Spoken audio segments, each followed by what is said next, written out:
Dylan, a lanky 20-something, squinted at the map on his phone, the screen glare a beacon in the overcast British countryside. Okay, so according to my highly advanced GPS, which I paid extra for, we're currently somewhere in the general vicinity of Lost. Any chance you've seen a sign for a pub? His friend, Sam, a stocky pragmatist with a backpack that looked like it contained a small village, sighed. We're on a hiking trip, Dylan. We're supposed to be in the great outdoors, not a gastropub. Besides, you wanted this authentic experience of walking the haunted moors. I wanted to walk near the haunted moors. This is getting a little too authentic for my liking. I feel like I just ate a ghost chip. My phone battery is at 2%, which is the universal sign for you are about to be consumed by nature.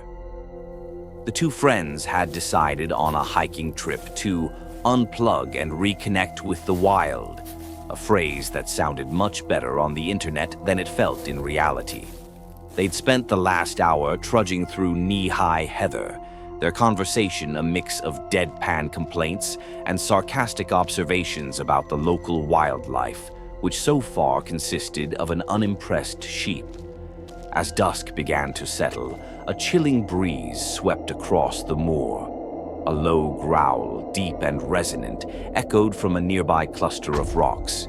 Sam paused, his eyes scanning the horizon. Did you hear that?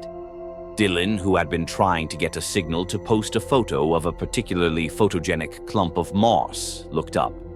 Yeah, sounded like my stomach after a night of bad takeout. Probably a very dramatic sheep. But the growl came again, closer this time, followed by the crunch of heavy footsteps. This wasn't a sheep. A shiver ran down their spines. Okay, new plan, Dylan whispered, his face pale. We walk briskly in the opposite direction of that sound. No running. Running is for people who think they can outrun whatever's making that sound. We are not those people. They changed course, but the sound followed. They heard the faint but distinct snap of a twig, then the rustle of dry bracken, always just out of sight. The feeling of being watched intensified. Every shadow seemed to hold a pair of glowing eyes. Every rustle of leaves was a movement aimed at them. The terror built slowly, a creeping dread that replaced their banter. They ran into a small clearing, only to find a carcass of a deer ripped apart in a way that defied explanation. The sight, gruesome and primal, silenced them. Dylan's phone, now completely out of juice, was a useless piece of plastic in his hand. The last remnants of daylight bled from the sky, and they found themselves cornered against a sheer rock face, a dead end. The sounds of heavy breathing and the rhythmic padding of paws echoed from all sides. Whatever it was, it had them trapped. Okay, this is it, Sam said, his voice a low tremor. The beast of Bodmin Moor. I knew this was a bad idea. We should have gone to that pub.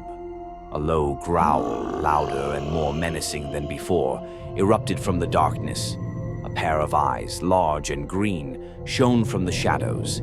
Then another, and another. They were surrounded. The beast wasn't one thing. It was a pack.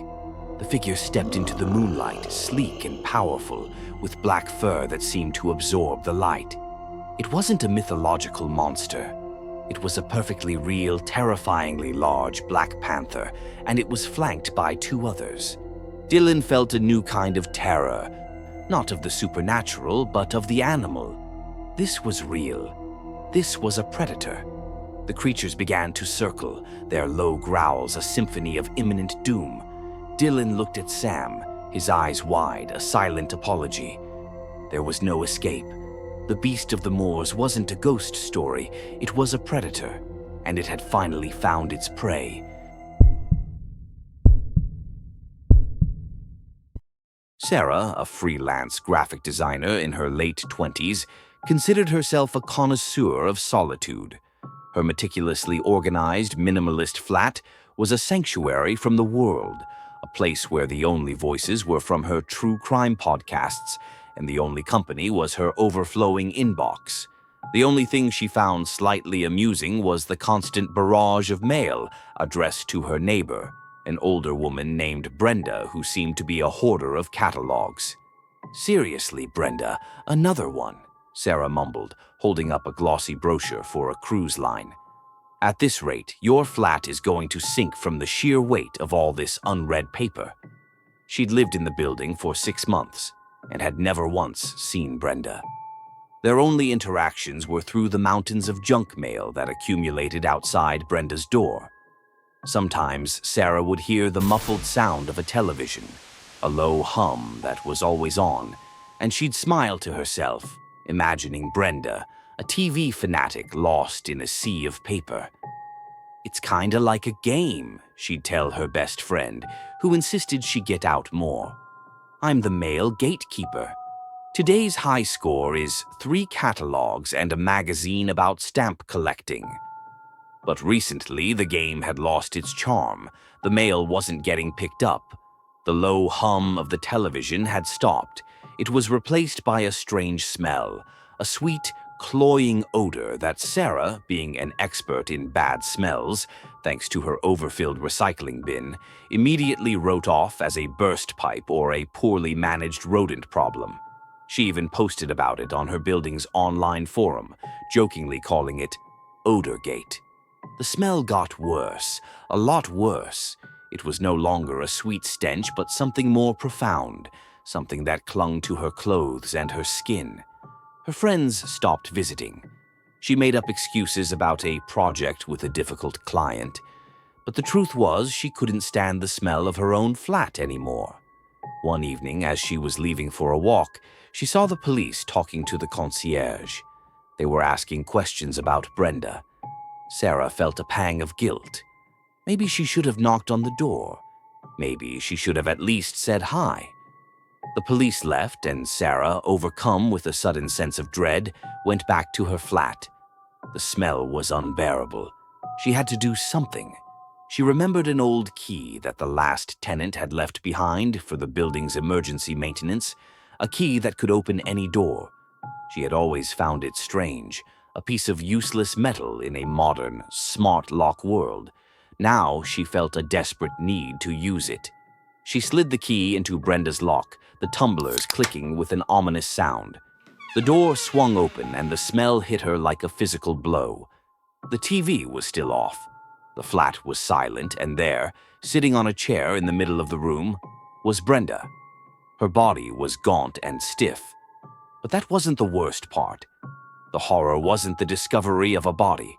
The horror was what she saw on the television screen, a camera feed from her own flat. It was on, but silent. It showed her sitting on her sofa, watching a movie. She saw the moments she had made fun of Brenda's mail, the moments she had complained about the smell on her blog.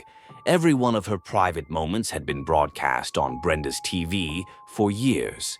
The realization hit her like a physical blow. Brenda wasn't the mystery. She was the audience. And now, Sarah's own life, with all its carefully curated solitude, was being broadcast to an audience of one. The true horror wasn't the death of a neighbor, but the terrifying truth that she had never been alone at all.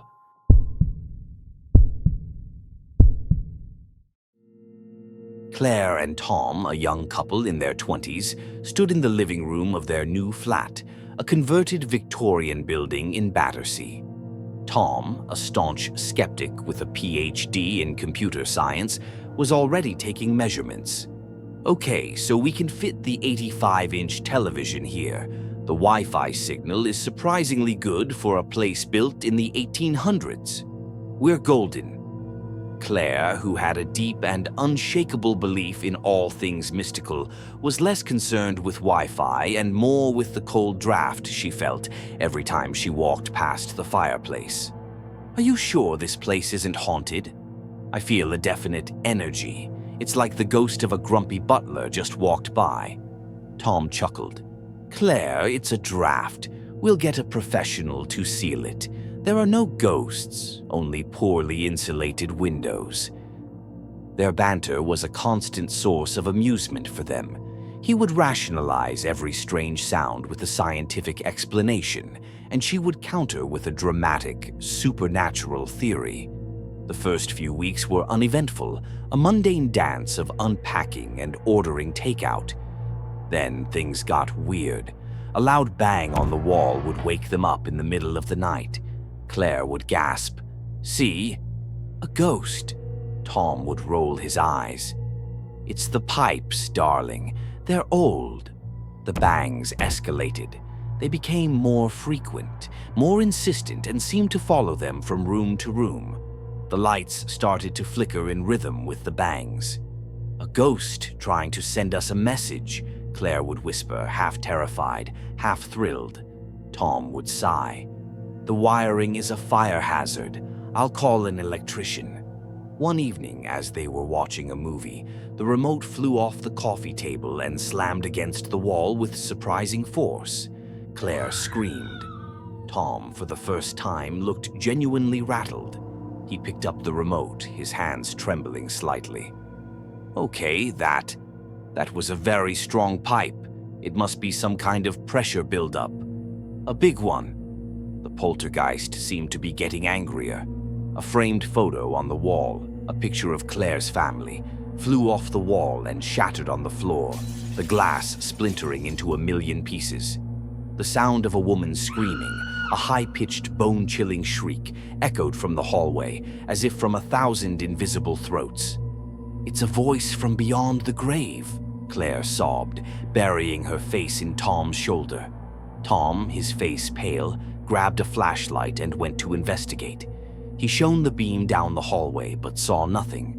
"It's a sound file, a prank someone's playing on us. I'll find the source," he said, trying to sound confident, but his voice was trembling.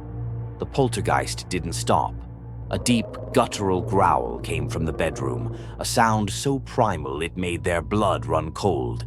The door slammed shut, locking them in. They heard a woman's voice, raspy and menacing, whisper their names right next to their ears, a disembodied voice that seemed to come from within their own heads. "This isn't a ghost, Claire," Tom said, his voice a low tremor.